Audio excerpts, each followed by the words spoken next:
പൂട്ടിയിട്ടിരിക്കുക. അപ്പൊ ഇതിനുള്ളിൽ എന്തോ രഹസ്യം ഉണ്ടെന്നുള്ള കാര്യം ഉറപ്പാണ്. ഇതിന്റെ ചാവി എവിടെയായിരിക്കും? ഒന്ന് പരതി നോക്കാം.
നിഖിലിന് നല്ല പനിയാണെന്നാ ചന്ദ്രിക പറഞ്ഞത്. അങ്ങനെയാണെങ്കിലേ അവനെയും കൊണ്ട് ആശുപത്രിയിൽ പോകാൻ പറയാം. എന്നിട്ട് നമുക്ക് പാചകം തുടങ്ങാം, അല്ലേ മോളെ? എന്തായാലും നിഖിലിന്റെ കണ്ടീഷൻ എന്താണെന്ന് നോക്കട്ടെ. എന്ത് വേണമെന്ന് അത് കഴിഞ്ഞിട്ട് തീരുമാനിക്കാം. വക്കീലിനെ കാണാൻ പോകുന്നത് ഇന്നലെ വൈകുന്നേരം നടക്കുള്ളൂ എന്നാ തോന്നുന്നത്.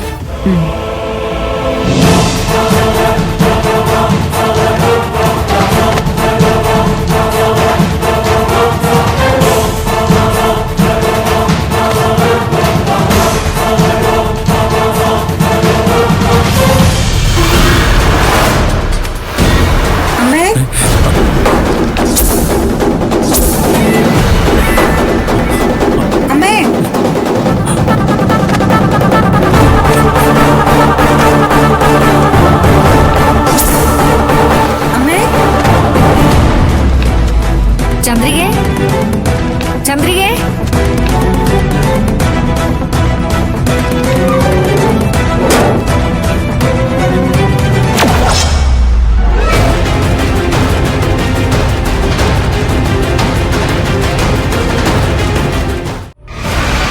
ഗൗതം, ആന്റിയുടെ മുറിയിൽ എന്തെടുക്കും? അല്ല, അത് പിന്നെ ഞാൻ അമ്മയുടെ ബാഗില്ലേ, ആ ബാഗ് കൊണ്ടുവയ്ക്കാൻ വന്നതാ.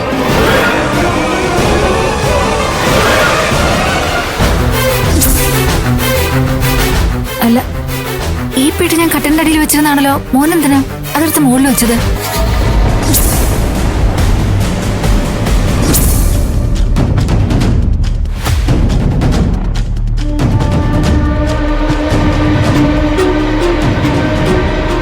പറ ഗൗതം, എന്തിനാ ഈ പെട്ടിയെടുത്തത്?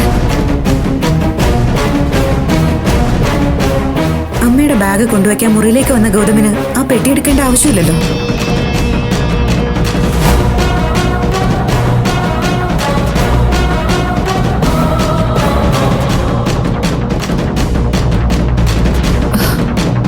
മോൻ ഈ പെട്ടി തുറന്നു അല്ലേ?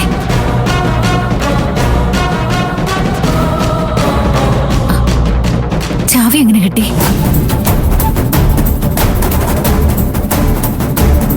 എന്തിനാ ഗൗതം ചാവിയൊക്കെ തപ്പിപ്പിടിച്ചെടുത്ത് ഈ പെട്ടി തുറന്നത്? ഞാനിനി കള്ളം പറയുന്നില്ല. എന്റെ അച്ഛൻ ആരാണെന്ന് കണ്ടുപിടിക്കാൻ പറ്റുന്ന എന്തെങ്കിലും സൂചന കിട്ടുമെന്ന് അറിയാനാ ഞാൻ ഈ പെട്ടി തുറന്നത്.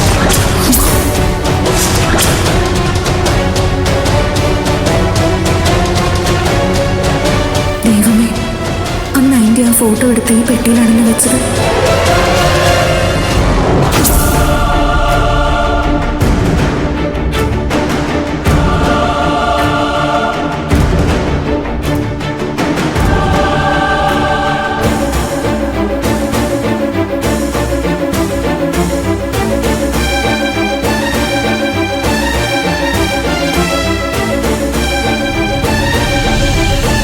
എന്തിനാ ആന്റി ഇനി അയാൾ ഒത്തുള്ള ഫോട്ടോ ഇങ്ങനെ എടുത്ത് സൂക്ഷിച്ചു വെച്ചിരിക്കുന്നത്? കത്തിച്ച് കളഞ്ഞൂടെ അത്? ആ പഴയകാലത്തിന്റെ നല്ല ഓർമ്മകൾക്ക് വേണ്ടിയൊന്നുമല്ല ഞാൻ ഈ ഫോട്ടോ ഇപ്പോഴും സൂക്ഷിച്ചു വെച്ചിരിക്കുന്നത്. എന്റെ വയറ്റിൽ വളരുകയായിരുന്ന എന്റെ ഗൗതമനെ കൊന്നുകളയാനും എന്നോട് പോയി ചാവാനും ആവശ്യപ്പെട്ട CKCക്ക് മുന്നിൽ അന്തസ്സായി ജീവിച്ചു കാണിക്കണമെന്ന തോന്നലുണ്ടാവുന്നത് ഈ ഫോട്ടോ കാണുമ്പോഴാ. എന്തെങ്കിലും ഒരിക്കൽ CKCക്ക് സർവനാശം സംഭവിച്ചു എന്ന് അറിഞ്ഞു കഴിഞ്ഞതിന് ശേഷം മാത്രമേ ഞാനിത് കത്തിച്ചു കളയുള്ളൂ. അതുവരെയും ഈ ഫോട്ടോ എന്റെ ഉള്ളിൽ പകയുടെ കനലായി എന്റെ കയ്യിൽ തന്നെ കാണും.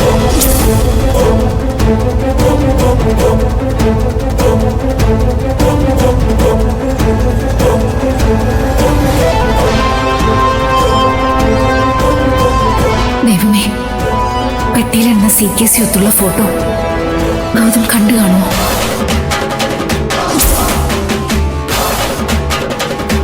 എന്തിനാ മോനെ ഇങ്ങനെയൊക്കെ കാണിക്കുന്നത്?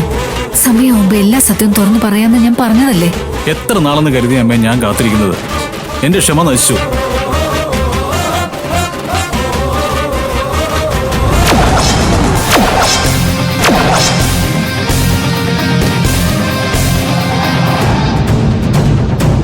ദൈവമേ, ആ ഫോട്ടോ ആണല്ലോ താഴെ വീണ് കിടക്കുന്നത്. ഗൗതം അത് കണ്ടിട്ടില്ലാന്ന് തോന്നുന്നു.